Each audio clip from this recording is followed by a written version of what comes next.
मतं मांडतायत, भाषण करतात, काही मुद्दे मांडतायत। संदीपजी, या अनुषंगाने मला तुम्हाला असं विचारायचं आहे की हे कुठेतरी आता नेतृत्व बदलाचे सुद्धा वारे आहेत का शिवसेना ठाकरे गटाच्या दृष्टीने? कारण कुठेतरी आता युवा हातांमध्ये नेतृत्व दिलं जाते असं वाटतंय का? कारण अशा पद्धतीचंच एक ट्रान्झिशन 2002 मध्ये जेव्हा शिवसेनेने जिंकलेली होती निवडणूक आणि उद्धव ठाकरे तेव्हा सर्वेसर्वा होते, म्हणजे कार्यकारी अध्यक्ष होते, तेव्हा पाहायला मिळाली होती। निश्चितपणे आता याच्यामध्ये हळूहळू थोडे थोडे बदल होतील, नाही असं नाही, पण ते संयत असेल। कारण आदित्य ठाकरेंचा स्वभाव जो काही मी बघितला आहे तो एक तो अभ्यासू आहे, त्यांना घिसडगाईने काही करायची हौस नाही आहे आणि मुळामध्ये वरिष्ठांचं म्हणजे वडिलांचं ऐकणं किंवा वरिष्ठ नेत्यांचा मान ठेवणं, मी एकूणच आदित्य ठाकरेंचा जो स्वभाव जवळून बघतोय त्यांनी तशा अर्थाने कायम सगळ्या वरिष्ठांचा कायम मान ठेवलेला आहे। त्यांनी कोणाचा अपमान केलेला नाही। मुळात त्यांचा विषयांचा अभ्यास असतो, अभ्यास व्यवस्थित करतात, नीट माहिती असतात, मुंबईच्या प्रश्नांची त्यांना जाण आहे, त्यांनी ते समजून घेतलेले आहेत। मुंबई महानगरपालिकेचा अभ्यास त्यांनी केला होता। विधान भवनामध्ये म्हणजे विधानसभेत येण्याच्या पूर्वी ते विधिमंडळात यायचे, बजेटच्या वेळेला यायचे, बजेट बारकाईने ते पूर्ण दिवस बसून ऐकायचे।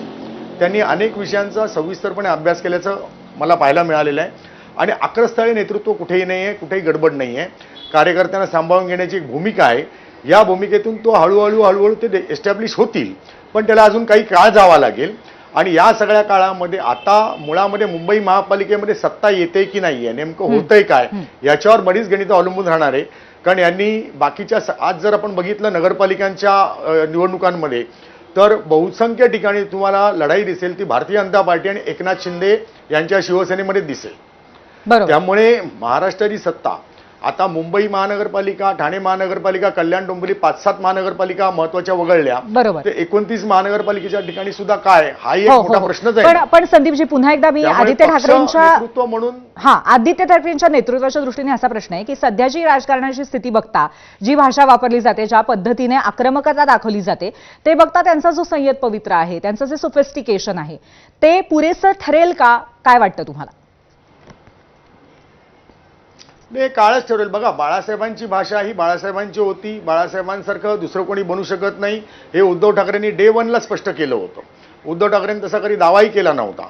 त्यामुळे उद्धव ठाकरेंचं नेतृत्व हे संयतच होतं। उद्धव ठाकरे कधी शिवराळ भाषा फारशी कधी वापरताना आपल्याला बघायला मिळाली नसेल।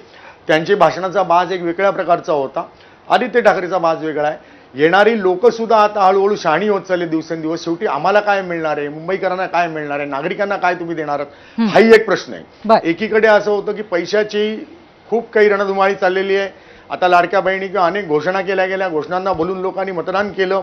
आज त्याचे ॲडव्हान्टेज असतील, डिसएडव्हान्टेज आहेत, ते राज्याला भोगायला लागणार आहे। शेवटी ते आज आपण बघतोय की राज्याची आर्थिक परिस्थिती काय आहे, या सगळ्याचे परिणाम कोणाला भोगायचे? शेवटी टॅक्स पेअरला भोगायचे। बरोबर। आणि या पार्श्वभूमीवरती हा नेतृत्व बदल कुठेतरी सर्वसामान्यांच्या पचनी पडणारा असू शकतो असं आपल्याला वाटतं। सतीशजी, तुम्हाला काय वाटतं? कारण बाळासाहेब ठाकरेंची आक्रमकता आणि त्यानंतर ज्या पद्धतीचा एक वेगळा पवित्र आपण सातत्याने बघतोय आदित्य ठाकरेंच्या नेतृत्वाच्या माध्यमातून, तुम्हाला काय वाटतं एक ज्येष्ठ शिवसैनिक म्हणून?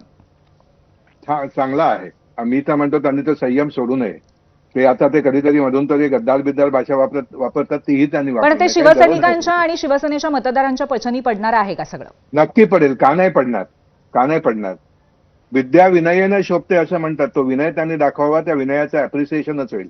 आणि मुळामध्ये ह्या मोठ्या महानगरपालिकामधला जो टॅक्स पेअर मतदार आपण म्हणतो ना, तो समंजस आहे, तो समंजस आहे। त्याला ह्या सगळ्या गोष्टी समजतायत, तो ह्या सगळ्या गोष्टींना कंटाळलेला आहे, चिडलेला आहे, त्याला त्याचं काय म्हणतात ते मत एक्सप्रेस करायचं आहे। आणि इतकं चांगलं जर संयत नेतृत्व आणि अभ्यासू नेतृत्व जर समोर येत असेल तर त्याच्या अपोजिशनला तुम्हाला सगळा तो उथळपणा दिसतोय। बरोबर, उथळपणा दिसतोय। त्याच्यामुळे कधीतरी लोक विचार करणार आहेत, कधीतरी बदल होणार आहे। नक्कीच। आणि त्या बदलाच्या दिशेने कुठेतरी आता प्रवास सुरू झालेला आहे असं सुद्धा स्पष्टपणे दिसतंय। धन्यवाद संदीपजी, धन्यवाद सतीशजी, आज तुम्ही इथे आलात आणि त्याचबरोबर सविस्तर प्रश्नांची